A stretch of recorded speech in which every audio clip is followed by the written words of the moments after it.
Hello বন্ধুরা, good morning. তোমরা সবাই কেমন আছো? আশা করি খুব ভালো আছো, আর আমিও খুব ভালো আছি। আর আজকে সকালবেলা ঘুম থেকে উঠে একটা গাছের মাথা দেখাচ্ছি, তো আমার মাথার একটু পরে দেখাবো।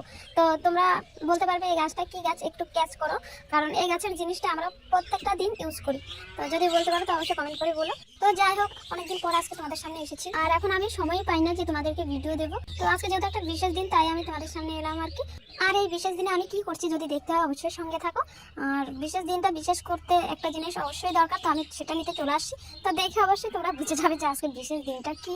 তা দেখতে পাচ্ছ আমি কিসের জন্য এলাম। তো এসে দেখছি যে প্রথমেই নেই ফাঁকা গাছটা, তারপরে নজর পড়লো এই যে এখানটা, ওয়াও কি সুন্দর ফুটে আছে। তো আমার কপালটা খুবই লাকি, মানে কি বলবো, আমি পেয়েছি আজকে একটা ফুলই ফুটেছে। আর এই বিশেষ দিনে এই বিশেষ ফুলটা অবশ্যই দরকার, তো এটার জন্য সবাই দৌড়াদৌড়ি করছে, ছোটাছুটি করছে। তো যে আগে আসতে পারছে সেই নিয়ে চলে যাচ্ছে, তো আমি ফার্স্ট এসেছি, তো আমি পেয়ে গেছি। এখন আবার অন্য জায়গায় যাচ্ছি অন্য ফুল আনতে। আমাদের এখানটা একটা জিনিস সব থেকে ভালো লাগে, যখন পুজো পুজো গন্ধ আসে এরকমই ফুল নিয়ে ছুটাছুটি হয়, কারণ যে আগে ঘুম থেকে উঠে ফুল তুলতে আসবে সেই ফুলগুলো পাবে, আর তারপরে ঠাকুরের চরণে যেভাবে খুশি সেভাবে সাজাতে পারবে। আর যে আসবে না, সে ঘুমাবে, সে পাবে না। আর আমি সব রকমেরই ফুল পেয়েছি, কারণ রাত 3টের দিকে উঠেছিলাম আর ঘুমাইনি, বসে বসে ফোন ঘাটছিলাম আর ভাবছিলাম যে কখন সকাল হবে, কখন সবার আগে গিয়ে আমি ফুলগুলো তুলবো। তো যখনই একটু একটু ফর্সা হলো তখনই আমি ফুল তুলতে চলে গেছিলাম। আর এখন সূর্যি মামা উঠে গেছে, কারণ এখন অনেক বেলা হয়ে গেছে। তো আমি ফুল তুলে বাড়ি আসলাম, দেখতে পাচ্ছ খুব সুন্দর সুন্দর ফুল পেয়েছি, আমি সব রকমের ফুল পেয়ে গেছি, কারণ কষ্ট করে জেগেছিলাম তাই। তো যাই হোক, আমাদের এখানটায় যখনই ঘরে ঘরে পুজো হয় তখনই সবাই এরকমই করে, কারণ পুজো আসলেই সবার মনের মধ্যে ফুল তোলা নিয়ে একটা স্বপ্ন, যে আমি গিয়ে আগে বেশি ফুল নিয়ে আসবো, ওভাবে যে আমি গিয়ে আগে বেশি ফুল নেবো। তো সেই ভেবে ভেবে সবাই ঘুমায় না, রাত অর্ধেক থেকে জেগে থাকে। তোমরা তো ফুলগুলো দেখে বুঝেই গিয়েছো এগুলো কি পুজোয় লাগে, আর আজকের বিশেষ দিনটাই বা কি। আর এই ফুলগুলো আমি তারই চরণে দেবো, যিনি হলেন দেবাদিদেব মহাদেব ভোম ভোলে। আজকে হলো মহাশিবরাত্রি, আর আমি সকাল থেকে ঠাকুরের কাজ করতে শুরু করে দিয়েছি। তো চান টান করা হয়ে গেছে আমার, আর আমার সঙ্গে সঙ্গে সোনারও চান করা হয়ে গেছে। আর সোনাই তো রেডি হয়ে বসে আছে, মনে হচ্ছে সোনাই শিবরাত্রি পুজো করবে। তো যাই হোক, ওর সামনে যখনই ফোনটা ধরলাম ও যা কথা বলতে শুরু করে দিয়েছে, পক পক পক পক করেই যাচ্ছে। আর আমি ভুলেই গিয়েছি যে শিবরাত্রি পুজোয় দই লাগবে। আমি দই বসানোর কথাটা কি করে যে ভুলে গেছি। তো 2 দিন আগে বসাতে হতো, তো আমার খেয়ালই ছিল না। তো আজকে সকালে হঠাৎ করে মনে পড়লো যে দই তো লাগবেই পঞ্চামৃত বানাতে। তো এখন কি করব, এখন ভাবছি যে আমি দই বসাবো, আর জানি না বসবে কি না, তবে একটু চেষ্টা করে দেখি। আর যদি না বসে তাহলে কিনে আনতে হবে আর কি। তো আমার কিনাটা পছন্দ হয় না, তো তবুও করার কিছু নাই যদি না বসে আর কি। তো এখন আমি হাড়ের মুখটা বেঁধে রোদরে দিচ্ছি, বসবে কিনা জানি না। আর আমি এই পুজোটা ছোটবেলা থেকে করে আসছি, ফার্স্ট করেছিলাম বর্ধমান বাবার বাড়িতে। তো সেখান থেকে আমি শুরু করেছি পুজোটা, এখন অবধি করে যাচ্ছি। আর বাবা যদি কৃপা করে তো সারা জীবনই করে যাবো, যতদিন বেঁচে আছি, যদি তার কৃপা হয় আর কি। তো এদিকে আমার পুজো দেওয়া হয়ে গেছে, আমি পুজোটা দিয়ে নিয়েছি। এখনো বাবার জন্য কত কি গোছাতে হবে, তো এক এক করে আমি সারাদিন ধরে এসব কাজই করছি, তবুও মনে হচ্ছে কোথাও কিছু কাজ রয়ে যাচ্ছে। সন্ধ্যা হয়ে গেছে, আর ছোট মামা আসছে বুনুকে নিয়ে, যেহেতু আমিও পুজো করছি তো বুনু আমার সঙ্গে পুজো করবে, তাই বুনুকে নিয়ে আসে। আর সোনাই তো মামাকে পেয়ে বলছে যে আজকে তো শিবরাত্রি, তো তোমার মাথায় জল দেবো। তো বলো সন্ধ্যাবেলা কে ভিজতে চায়। এখন সোনার কথা হলো মামা ভিজতে লাগবে। এখন মামা যেহেতু জল দিতে দিচ্ছে না, তাই রাগ করে গোবরের মধ্যে বসে পড়েছে। তখন বলতে পারবে না, এখন যখন দেখলো গোবর হাতের মধ্যে লেগে গেছে, জল রেখে আগে দৌড়াচ্ছে কলের পরে, ভাবেনি তখন গোবর ছিল। তো এখন দেখতে পাচ্ছি কিভাবে ধুচ্ছে, আর দেখছে কোথাও আর আছে কিনা। তো যেহেতু মামার জন্য গোবর পাড়িয়েছে, আরো হাতে লেগে গেছে গোবর, তাই মামাকে টেনে এনে বসিয়েছে যে আজকে তোমার মাথায় জল দেবো। তো জল দেওয়ার আগে আমি তোমায় একটু ফুল দিয়ে নি, এইসব বলছে। তো ফুল দিয়ে আমাকে বলছে যে তুমি একটু ধরো মামা, আমি একটু জল আনি, কারণ হয়তো আবার ছুটতে পালাবে। তার জন্য এখন একজনের কাছে রেখে ছুটে গেল জল আনতে, কারণ আজকে ভিজাবে, যেহেতু ওর জন্য গোবর ধরেছে। তো আজকে তার শাস্তি দেখতে পাচ্ছে, জল এনে ঠান্ডার মধ্যে মাথায় দিতে গিয়ে গায়ের মধ্যে দিয়ে দিয়েছে। আর এসব দেখে আমার বাবা বসে বসে হাসছে বলে, তাই বাবাকেও দেবে বলছে যে তুমি হেসেছো তাই তোমার মাথায়ও জল দেবো। তো জল দেওয়ার আগে ছুটে গেছে ফুল আনতে, কারণ আগে ফুল দিয়ে বলছে স্বাগত করছি, তারপরে মাথায় জল দেবো। তো বাবা তো বসে আছে, ভাবছে যে কি করবে, আর একজনকে দিয়েছে ধরে রাখতে যাতে কোথাও পালিয়ে না যায়। বাবা এখন গেরা কলের মধ্যে পড়ে গেছে, আর আমি পুজোর জিনিস গোছানো থুয়ে এসব কিছুই দেখছি ওদের কীর্তি। তো দেখতে পাচ্ছি ঠান্ডার মধ্যে জল দিয়েছে, আর মাথার মধ্যে ঢেলে দিয়েছে, বলছে যাও শিবের মাথায় জল দিয়ে দিয়েছি, মাথা ঠান্ডা থাকবে। 1 minute 37 seconds later. সোনাইকে নিয়ে অনেকক্ষণ শয়তানি করার পর এখন চলে আসি আমি ঠাকুর ঘরে, আর এসে পঞ্চামৃত বানানো শুরু করে দিয়েছি। তো পঞ্চামৃত বানাতে লাগবে ঘি, মধু, দুধ, দই, চিনি। তো এসব কিছু সব দিয়ে মিক্স করে নিচ্ছি ভালো করে। আর পঞ্চামৃত দিয়ে আজকে বাবাকে আমি অভিষেক করাবো।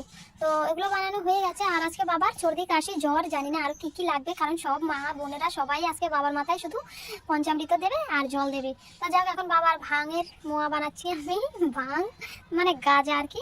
এটা তো বাবার খুবই প্রিয়, তাই দিচ্ছি। আজকে তো শিব চতুর্দশী, তো আজকে 4 পরে জল ঢালবে সবাই। আর 4 পরে জল ঢালতে সারা রাত জাগতে হবে। তো যারা যারা আছে মানে এসব কিছু ভালোবাসে খেতে, তো তারা তো অবশ্যই এখানটায় বসবে, বলবে যে আমরা আজকে বাবার প্রসাদ খাচ্ছি, এই কথা বলবে আর সারা রাত গাজা টানবে। তো যাক আমি বাবাকে দিয়ে দিচ্ছি কলকিতে করে। আর এগুলো কিভাবে কি বানায় আমি জানি না, তো যেভাবে পারছি সেভাবে বানিয়ে দিয়েছি যাতে আজকে বাবাও সারা রাত খেতে পারে। তো আমি এখন বাবাকে অভিষেক করাবো, তার জন্য আমি এখন একটা পরিষ্কার কাঁচের থালার মধ্যে বাবাকে নিয়ে নিয়েছি আর নিয়ে বাবার গায়ে ঘি মাখাচ্ছি। তো প্রথমে আমি ঘি মাখিয়ে নিচ্ছি, তারপরে বাবাকে আমি অভিষেক করবো পঞ্চামৃত দিয়ে। তো তোমরা দেখতেই পেয়েছো আমি কি করে বাবা ভোলানাথের জন্য পঞ্চামৃত বানিয়েছি। তো সেগুলো এখন বাবার মাথায় আমি ঢেলে দিচ্ছি আর এভাবে আমি বাবাকে অভিষেক করে নিচ্ছি। তো যারা যারা আমার সঙ্গে আছে বাবা ভোলানাথকে পুজো দেবে বলে, তো সবাই একই নিয়মে বাবার মাথায় এভাবে পঞ্চামৃত দিয়ে অভিষেক করাচ্ছে। তো বাবাকে তো হয়ে গেছে অভিষেক করানো, তো এইভাবে সারা রাত যদি রেখে দিই বাবার আরো সর্দি কাশি ঠান্ডা সবকিছু লেগে যাবে। তো তার জন্য এভাবে তো আর রাখা যায় না, তাই না? তো এখন আমি বাবাকে একটা পরিষ্কার গামছা দিয়ে মুছে পরিষ্কার আসনে বসিয়ে দিয়েছি। তো এবার বাবাকে দিয়ে দিচ্ছি বাবার প্রিয় আকন্দ ফুলের মালা। তো বাবার যেসব জিনিস প্রিয় সেসব জিনিস আমি চেষ্টা করেছি গুছানোর জন্য। তো আমি কিছুটা পেয়েছি আরো কিছুটা পাইনি। তো জানোই তো বাবার আরেক নাম আশুতোষ, যিনি অল্পতেই সন্তোষ। তো তিনি অল্পতেই সন্তুষ্ট হন। আর বাবা ভোলানাথের পুজো করতে যাগযজ্ঞ করতে হয় না, শুধুমাত্র বেলপাতা আর জল দিয়ে মন থেকে পুজো করলেই হয়ে যায়। তো আমি আজকে এভাবেই জল ঢেলেছি বাবার মাথায়, আর কেবল 1 প্রহরের জল ঢালা হয়েছে, এখনো 4 প্রহরের জল ঢালার মধ্যে 3 প্রহর বাকি আছে। তো দেখতে পাচ্ছ বাবার জন্য ভালো কিছু গোছাতে পারিনি, যা পেরেছি এটুকুই, বাবা খুশি থাকলে হয়। তো আমরা আর কি করবো, এখন সারা রাত জাগতে হবে, তাই ভাবছি যে একটু নেচে টেচে ঘুমটা ভাঙিয়ে নিই, কারণ নাহলে তো ঘুম পাবে। তো সারা রাত জাগবো তো কি করবো ভেবে পাচ্ছি না। তো যেভাবে পারছি সেভাবে হাত পা নেড়ে চেড়ে মানে ঘুম ভাঙছি আর কি। তো তোমরা কি ভাবছো গান ছাড়া এমনি নাচছি না, গান বাজছে তো আমরা নাচছি। তো আমি গানটা দিইনি কারণ কপিরাইট চলে আসবে, জানোই তো ভিডিও করলে খালি কপিরাইটের প্রবলেমটা বেশি হয়। তো যাই হোক আমরা নাচতে নাচতে হয়রান হয়ে গেছি, আর আমরা যেহেতু না ঘুমাই তার জন্য আমাদের পাহারাদাররা বসে বসে গেম খেলছে, কিন্তু এদিকে আমাদের ভক্ত একজন বাবা ভোলানাথের, তো সে ঘুমিয়ে পড়েছে। তো তাকে একটু খোঁজা মেরে সবাই মিলে তুলে দিয়েছে আর কি। তো এরা গেম খেলা এতটাই ব্যস্ত ছিল, একজন যে শুয়ে পড়েছে বলতে পারবে না, তো যখন বলেছি তখন বলতে পারবে, তো ওকে তো উঠিয়ে দিয়েছে। কিন্তু আরেকজন যে এমন ঘুমাচ্ছে, খুবই বাবার প্রিয় ভক্ত, আমাদের সাথে অনেকক্ষণ হয় রাত জেগেছে, এখন আর থাকতে পারছে না, তাই প্রচুর ঘুমে ডুবে গেছে। তো যাই হোক এখনো ছোট তো তাই আমরাই থাকতে পারছি না, আর ওকে কি বলবো। তো যাই হোক আমাদের এখন পুজোর সময় হয়ে গেছে, তো আবার আমরা বাবার মাথায় জল ঢালছি আর ধূপ ধুনো দিয়ে বাবার আরতি করে নিচ্ছি। তো এভাবে আমরা সারা রাত পুজো করেছি। তো ভেবেছিলাম আজকে বাবা কোথা দিয়ে যায় দেখবো, আর বাবাকে যদি পাই তো ধরে বেঁধে রাখবো আমাদের বাড়িতে, এই ভেবে সবাই মিলে বসেছিলাম, কিন্তু আর থাকতে পারছি না, প্রচুর ঘুম পাচ্ছে। তো যাই হোক আমরা এখন শেষ পুজোটা করে নিচ্ছি, মানে শেষবারের মতো জলটা ঢেলে নিলাম। এখন ভোর 5টা বাজে, তো আমার প্রচুর ঘুম পাচ্ছে। তো এখন ঘুমানো যাবে না, কারণ এখন সকাল হয়নি, সবাইকে প্রসাদ দিতে হবে চান টান করে। তো তার জন্য রান্নাঘরে চলে আসছি। রান্নাঘরে এসে আমি আলু ভাজা করে নিয়েছি, ডাল বানিয়ে নিয়েছি, ঘুমিয়ে ঘুমিয়ে খিচুড়ি বানিয়ে নিয়েছি, কারণ আমি এখন সবকিছু কাজ করে নিচ্ছি, তাহলে সকালবেলা হলেই ধুম করে শুয়ে পড়বো। তার জন্য সব কাজ সেরে নিচ্ছি, এখন আবার চান করবো। তো এদিকে আমি আলু দিয়ে সোয়াবিন দিয়ে বানাচ্ছি। তো এই সবজিটাতে এখন জল দিয়ে চলে যাব, জল দিতে গায়ে মানে চান করতে। তো চান করে সবাইকে প্রসাদ দিয়ে তারপর তোমাদের সামনে আবার আসি। 2000 years later.